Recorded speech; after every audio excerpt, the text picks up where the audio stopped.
ભગવાનના ભક્તો, હું તો તમને એમ કહું, તમારી બહેન છે, તમારી ભાઈ છે, તમારી દીકરી છે, ખૂબ ગરીબ સ્થિતિ બિચારાની છે, અતિ કંગાળ સ્થિતિ છે, તો કમસે કમ એના પર તો મહેરબાની કરજો. એના દીકરા કે દીકરી, ભાણકી ભાણિયા ભણતા હોય, એની ફી તો ભરી દેજો, એની ફી તો ભરી દેજો. એને માટે તો દિલ દિલાવર રાખજો. એના માટે તો પથ્થરની જગ્યાએ દિલને ઘડીક બેસાડજો. નહીં તો ભક્તો માણસ અમીર થાય ને પછી એને ક્યારેક ક્યારેક બધાની અપવાદ સિવાયની વાત કહું, અમીરાય આપે, ઠાકોર ઊંચે આપે ને પછી એને કોઈનો સંબંધ રહેવા પામતો નથી. બેનનો હોય તોય ભલે, ભાઈનો હોય તોય ભલે, દીકરીનો હોય તોય ભલે, અને માત્ર ને માત્ર ધન સંપત્તિ અને પોતાની ઊંચાઈની સાથે સંબંધ રહે છે. એનો દિલ જાણે પથ્થર જેવું થઈ જાય, પથ્થર જેવું. ઠાકોરજીને કહેજો, હે કૃપાનાથ, તારે જેટલી ઊંચાઈ આપો એટલે આવજે, પણ મારા દિલની તું મહેરબાની કરીને ચોરી નહીં કરી લેતો, મારા દિલને ચોરી લઈને પાણા નહીં ગોઠવી દેતો. એટલી ભગવાનને પ્રાર્થના કરશો.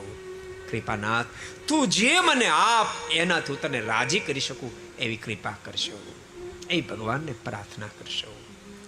તમારો પાડોશીનો, તમારે ત્યાં કામ કરનાર, તમારે કામ કરનાર, તમારી ગાડીના પાયલોટ છે નો છોકરો બિચારો, એની દીકરી પણ હોશિયાર છે.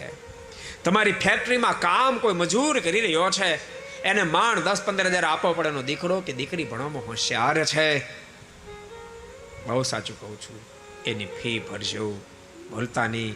એની ફી ભરશો ને તમે. તમારા દીકરા માટે તો ફી ભરશો જ. તમારા દીકરા માટે તો ફી 5 લાખ, 10 લાખ, 20 લાખ આપવા પડશે ને તો આપશો, પણ 20 લાખ આપ્યા પછી તમારા દીકરા તમારા રહેશે કેમ એ પ્રશ્નાર્થ છે. પણ તમારના કામ કરનાર મજૂરના દીકરાની ફી તેમ ભરી છે ને, જિંદગીમાં તમને ક્યારે નહીં ભૂલે, આખી જિંદગી તમારા બની રહે, તમારા બની રહેશે. માટે રહેમ રાખશો.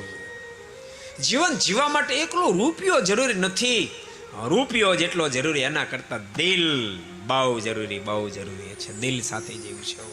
को पसंद आया हो तो लाइक करें और शेयर करना मत भूलिए. सब्सक्राइब करें सरदार कथा चैनल को और बेल आइकॉन पर क्लिक करना मत भूलिए लेटेस्ट वीडियो सबसे पहले पाने के लिए.